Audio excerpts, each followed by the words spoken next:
नमस्कार, जोहार झारखंड देख रहे हैं आप और मैं हूं आप सबके साथ सोनाली सिंह। झारखंड मंत्रालय में राजदा आपदा प्रबंधन प्राधिकार की बैठक में स्वास्थ्य सुरक्षा सप्ताह को जारी रखने का फैसला लिया गया। मुख्यमंत्री हेमंत सोरेन, स्वास्थ्य मंत्री बन्ना गुप्ता सहित राज्य के अधिकारियों ने वर्तमान हालात की समीक्षा करते हुए आम जनता को कई तरह की नई छूट भी दी है।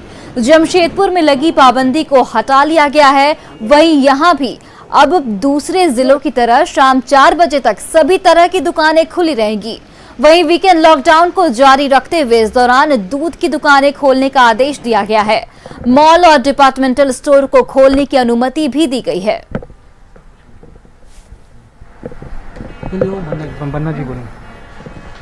और देखिए, स्वास्थ्य सुरक्षा सप्ताह की क्या है 10 बड़ी बातें, वो हम आपको ग्राफिक्स के जरिए दिखा रहे हैं। शॉपिंग मॉल और डिपार्टमेंटल स्टोर भी खुलेंगे इस दौरान। वहीं सरकारी निजी दफ्तर में 50% कर्मी को अनुमति दी गई है। शनिवार शाम 4 बजे से सोमवार सुबह 6 बजे तक लॉकडाउन रहेगा। वहीं लॉकडाउन में सब्जी, फल, किराना की दुकानें बंद रहेंगी। वहीं सिनेमा हॉल, बार, क्लब, स्विमिंग पूल, पार्क बंद रहेंगे। वहीं राज्य में सभी शिक्षण संस्थान भी बंद रहेंगे और बस परिवहन पर रोक जारी रहेगी इस दौरान। और शादी में 11, अंतिम संस्कार में 20 लोगों के शामिल होने की अनुमति दी गई है। वहीं दूसरे जिले में जाने के लिए ई पास अनिवार्य होगा। इस व्यवस्था से उसको छूट मिलेगी क्योंकि दूध खराब होने वाली चीज है। हमने ये आपको बताया कि जो मॉल और डिपार्टमेंटल स्टोर खोले जाएंगे, जितने बाजार वगैरह हैं वो 4 बजे तक खुले रहेंगे। जमशेदपुर में जो जूता, कपड़ा, सोना चांदी की जो दुकानें थी उनको खोल दिया गया है। उसके पहले राज्य के सभी जिले में खोल दिया गया था, केवल जमशेदपुर में रोक लगी थी। ठीक है।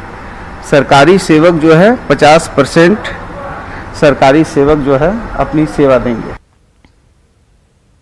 दुमका में एक बार फिर सरकार की व्यवस्था की पोल खुल गई है। काठीकुंड के चिचोरी गांव में वज्रपात से एक लड़की झुलस गई, लेकिन उसे अस्पताल ले जाने के लिए खाट का सहारा लेना पड़ा।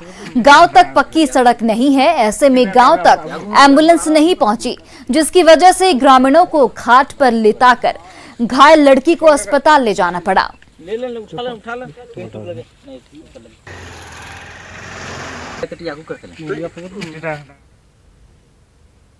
जमशेदपुर में ट्रेन से उतरने के दौरान एक बच्ची ट्रेन से गिरकर ट्रैक पर चली गई। टाटानगर स्टेशन के प्लेटफॉर्म नंबर 4 में यह हादसा हुआ, जहां नीलांचल एक्सप्रेस से उतरने के दौरान बच्ची ट्रैक पर गिर गई। हालांकि आरपीएफ जवानों ने तत्परता दिखाते हुए बच्ची को बचा लिया। पूरी घटना सीसीटीवी कैमरे में कैद हो गई है। नीलांचल एक्सप्रेस टाटानगर स्टेशन पर 5 मिनट रुकती है। ऐसे में आरपीएफ जवान की तत्परता से बच्ची की जान बचाई गई।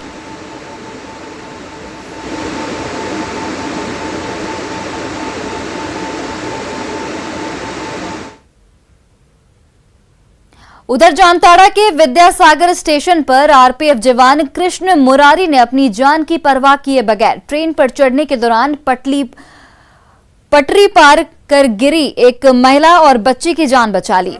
हालांकि इस दौरान आरपीएफ जवान की वर्दी फट जरूर गई, लेकिन उसे हल्की चोट भी आई। जानकारी के मुताबिक विद्यासागर की नगमा खातून अपनी बच्ची को गोद में लेकर आसनसोल झाझा मेमू ट्रेन पर चढ़ रही थी, लेकिन इसी दौरान ट्रेन खुल गई, जिससे उसकी गोद से बच्ची फिसलकर पटरी पर गिर गई।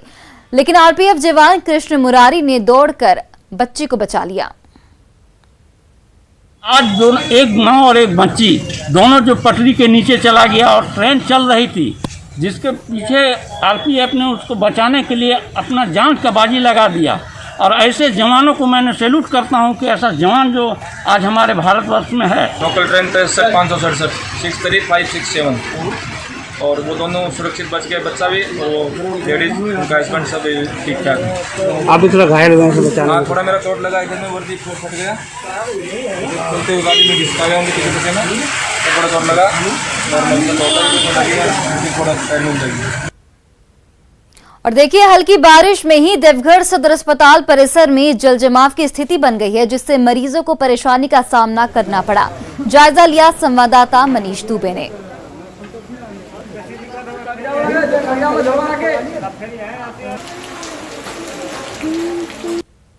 हल्की बारिश ने ही देवघर सदर अस्पताल की पोल खोलकर रख दी है।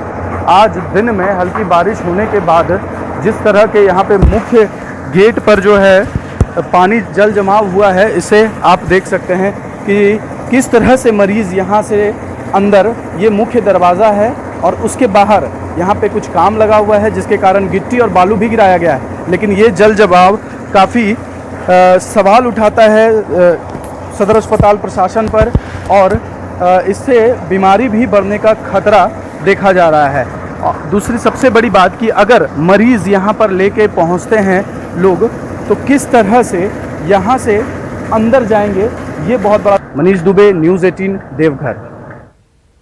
रांची के धुरवा में केंद्र सरकार की महत्वाकांक्षी लाइट हाउस परियोजना का काम आज भारी पुलिस व्यवस्था के बीच शुरू हुआ। 1 जनवरी 2021 को इस परियोजना का शिलान्यास हुआ था। तब से स्थानीय लोग इसका विरोध कर रहे थे। स्थानीय लोगों का साफ तौर पर कहना है कि जिस ग्राउंड में इस परियोजना के तहत आवास का निर्माण होना है, वो ऐतिहासिक है। इस ग्राउंड पर राष्ट्रीय स्तर के फुटबॉल मैच खेले गए हैं। वहीं सार्वजनिक समारोह का भी आयोजन होता रहा है।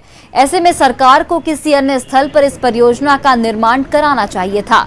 वहीं अधिकारियों ने बताया कि स्थानीय लोगों के लिए दूसरे ग्राउंड की वैकल्पिक व्यवस्था की जा रही है। स्थानीय लोगों के विरोध की आशंका को देखते हुए कार्यस्थल पर बड़ी संख्या में पुलिस बल की तैनाती भी की गई है। जितना भी है ना, यहाँ पूजा पाठ जितना होता है, शादी ब्याह सब यही होता है हम लोग का। ठीक है, अब इतना आज से 100 साल पहले आता ना और लेके जाता तो हम लोग को कोई दिक्कत नहीं था। इतना झाड़ी झूड़ी था, गड्ढा उड्ढा था, आज इतना अच्छा बना दिए तो देखिए नेताजी का आंख लग गया। समझ गए ना, नेताजी को हम ही लोग बनाए, वोट दिए हम ही लोग बनाए, और आज हम लोग के साथ क्या कर रहा है, आम जनता के साथ। कि छोटा सा उनका कहना था कि ठीक है, जमीन के ऊपर उनका कोई क्लेम नहीं है, बट खेलने के लिए ग्राउंड वो खोज रहे हैं। तो अन्य कहीं भी जगह पे अगर ग्राउंड का व्यवस्था हो सकता है तो वो भी करने के लिए लोग तैयार है। घर उन्हीं लोगों के लिए बन रहे हैं, शायद वो विजुअलाइज आगे ज़्यादा फ्यूचरिस्टिक वे में नहीं कर पा रहे हो, बट काफ़ी नए और लेटेस्ट टेक्नोलॉजी से घर बनेंगे। किफ़ायती दर से लोगों को इतने प्राइम जगह पे अच्छे नए तकनीक से बनाए हुए फ्लैट्स दिए जा रहे हैं। मार्क माय वर्ड्स, ऐसा टाइम आएगा कि बुकिंग ज़्यादा होगी और घर कम पड़ेंगे। अब आपको बताते हैं कि लाइट हाउस प्रोजेक्ट की खासियत क्या क्या है। देखिए, रांची के धुरवा में 1008 आवास का निर्माण होगा। वहीं प्रति फ्लैट की लागत 13,29,000 रुपए होगी। प्रति फ्लैट कारपेट एरिया 315 वर्ग फीट होगा। वहीं जलवायु इकोलॉजी का ध्यान रखते हुए टिकाऊ आवास मकान बनाने में खास तकनीक का इस्तेमाल किया गया है। प्रोजेक्ट के तहत बने मकान पूरी तरह से भूकंप रोधी होंगे। वहीं आवास को 1 साल में पूरा करने का लक्ष्य रखा गया है। आवास निर्माण केंद्र का अंशदान 5,05,000 रुपए में होगा। वहीं राज्य का अंशदान 1 लाख, लाभुक का अंशदान 6,69,000 रुपए होगा। रांची, अगरतला, लखनऊ, इंदौर, राजकोट, चेन्नई में ये प्रोजेक्ट बनेगा। बोकारो में 3 हॉस्पिटल पर प्रशासन ने अलग अलग एफआईआर दर्ज कराया है। तीनों हॉस्पिटल पर आरोप है कि कोरोना संकट के इस दौर में रेमडेसिविर इंजेक्शन की कालाबाजारी की गई। मरीज के परिजनों से अधिक पैसा वसूला गया था। मरीज के परिजनों के शिकायत के बाद ड्रग इंस्पेक्टर ने इसकी जांच की थी। जांच में भी परिजनों की शिकायत सही पाई गई। हॉस्पिटल में जांच के दौरान गड़बड़ी भी मिली थी, जिसके बाद स्वास्थ्य विभाग ने प्रशासन को कार्रवाई का आदेश दिया था। स्वास्थ्य विभाग रांची के द्वारा जिला प्रशासन पर आगे इन्वेस्टिगेशन कर उचित कार्रवाई करने का निर्देश प्राप्त हुआ। उसी के आलोक में नेक्स्ट हमारा प्रोसीजर जो है वो हम लोग पुलिस इंक्वायरी के लिए इसको भेज दिए हैं। इसमें एक वेलमार्क है, दूसरा जो है वो सिटी केयर हॉस्पिटल है और तीसरा देवांश हॉस्पिटल है, जिसपे हम लोग अभी फर्दर इन्वेस्टिगेशन कर रहे हैं। कोरोना संक्रमण काल में जब रेमडेसिविर को लेकर चर्चाएं गर्म थी, तो बोकारो के 3 अस्पताल देवांश अस्पताल, सिटी केयर और वॉलमार्क अस्पताल रेमडेसिविर में गड़बड़ी कर मरीजों से अधिक पैसे वसूल रहे थे। इसी को लेकर ड्रग्स इंस्पेक्टर ने जांच की। अब जिला प्रशासन की ओर से तीनों अस्पताल के खिलाफ थाने में मामला दर्ज किया गया है। हम कह सकते हैं कि आपदा में अवसर तलाशने वाले ऐसे अस्पतालों पर क्या जिला प्रशासन का यह आवेदन कठोर कार्रवाई के लिए काम करेगा या फिर यह आईवास ही साबित होगा। मृत्युंजय कुमार, न्यूज 18 बोकारो। पलामू में फलों के राजा की बहार आ गई है। कृषि विभाग के बगीचे में इस बार ऑर्गेनिक आम की बम्पर पैदावार हुई है, जिसका स्वाद लेने के लिए हर कोई ललचा रहा है।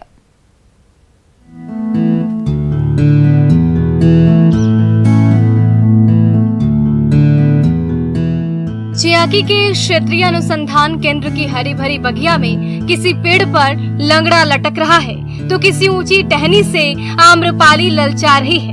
मल्लिका से लेकर अल्फाजों का जो एक बार स्वाद चख ले वो फलों के राजा का ताउम्र गुलाम हो जाए। तभी तो जेठ के महीने में ऑर्गेनिक खाद पानी और बेहतर रखवाली की बदौलत लहलहा रहे विशालकाय पेड़ों की टहनियों पर जब रसीले आम की बहार आ गई है तो उसकी मिठास लेने के लिए पलामू के गांव-गांव से आम के कदरदानों का तांता लगा हुआ है। कृषि वैज्ञानिक इसकी खासियत बता रहे हैं। और ये मैच्योरिटी स्टेट में अब ये टूट रहे हैं, अगर आप न तोड़ें तो ये पेड़ से चू जाएंगे।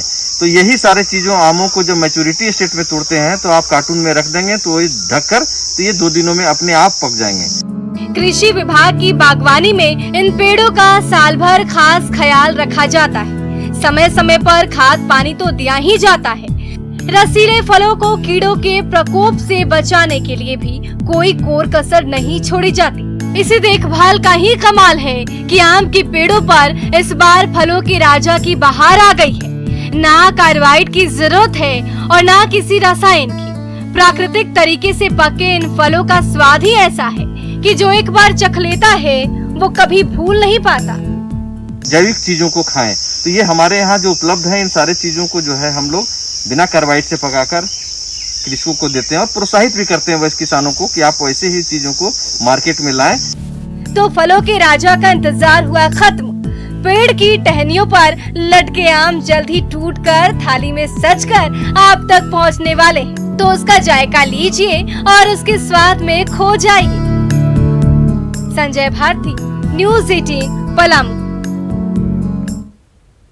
अब देखते हैं गलवान के वीरों की गौरव गाथा।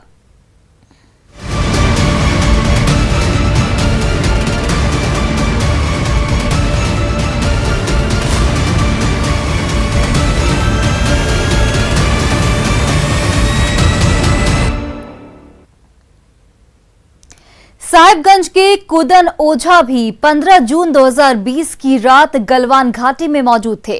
बिहार रेजिमेंट के जवान कुदन ओझा अंतिम सांस तक लड़ते रहे। ये रिपोर्ट देखिए। 15 जून 2020 की देर रात लद्दाख के गलवान घाटी में साहिबगंज के कुंदन कुमार ओझा शहीद हो गए। शहीद कुंदन ओझा के पैतृक गांव डिहारी में आज भी उदासी है। शहीद कुंदन बिहार रेजिमेंट के 16वीं बटालियन में तैनात थे। शहीद कुंदन का पार्थिव शरीर जब गांव पहुंचा था तो वादों की झड़ी लग गई। पिता रविशंकर ओझा का दावा है कि केंद्र सरकार की ओर से तो सभी वादे पूरे हो गए, लेकिन झारखंड सरकार की ओर से किए गए सारे वादे अधूरे हैं। तो अभी तक 1 साल बीतने जा रहा है। हमारा बच्चा इस देश के लिए दुश्मन के साथ लड़ाई लड़के अपनी जान बलिदान दे दिया। सेंटर का जो जिस विभाग में वो सर्विस करता था वो अगला जो देना है या दे रहे हैं वो हमको दे रहे हैं।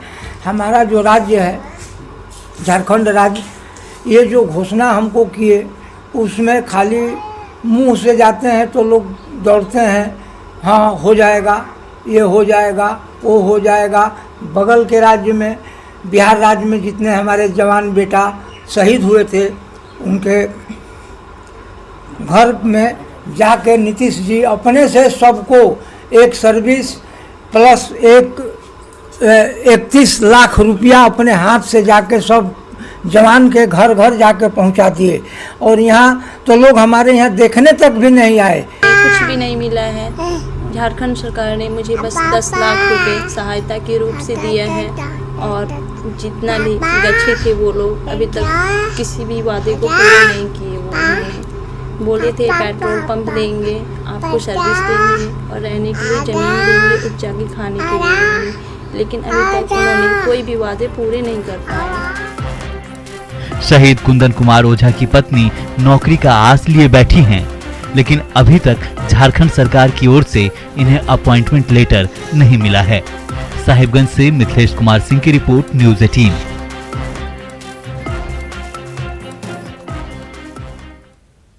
आज शहीद गणेश हासंदा की पहली बरसी है। झारखंड सरकार ने शहीद के परिवार से कई वादे किए थे, सब अधूरे हैं। शहीद के भाई खुद अपने पैसे से स्मृति स्थल बनवा रहे हैं। ये रिपोर्ट देखिए। 21 साल का जाबाज सिपाही गणेश हांसदा गलवान में चीनी सैनिकों पर कहर बनकर टूटा। अदम्य साहस के साथ गणेश हांसदा ने सर्वोच्च बलिदान दिया। गणेश हांसदा घाटशिला के बहरागोरा प्रखंड के कोसाफलिया गांव के रहने वाले थे। आज शहीद गणेश की याद में उनके भाई एक स्मृति स्थल बना रहे हैं। वीर शहीद गणेश हांसदा जी के हम अभी इस वक्त में शहीद स्थल पे हैं, जहां इनका यहाँ पर अंतिम संस्कार किया गया था और इस स्मारक स्थल पर आज यहाँ पर बड़े पैमाने पर यहाँ पर काम किया जा रहा है। मैं आपको दिखाने का प्रयास करता हूँ कि आप देख सकते हैं कि यहाँ पर किस तरह यहाँ पर आने वाले 15 जून को लेकर यहाँ पर 1 साल पूरे हो जाएंगे और यहाँ पर स्मारक स्थल पर यहाँ पर एक पार्क बनाया जा रहा है शहीद गणेश हांसदा के यादों पे। उसके भाई गणेश हांसदा सारी चीज़ यहाँ पर जो भी काम हो रहे हैं सारा वे इन निर्माण कार्य में खुद देख रेख कर रहे हैं और इनका प्रयास है कि समय से पहले यह पूरा हो जाए।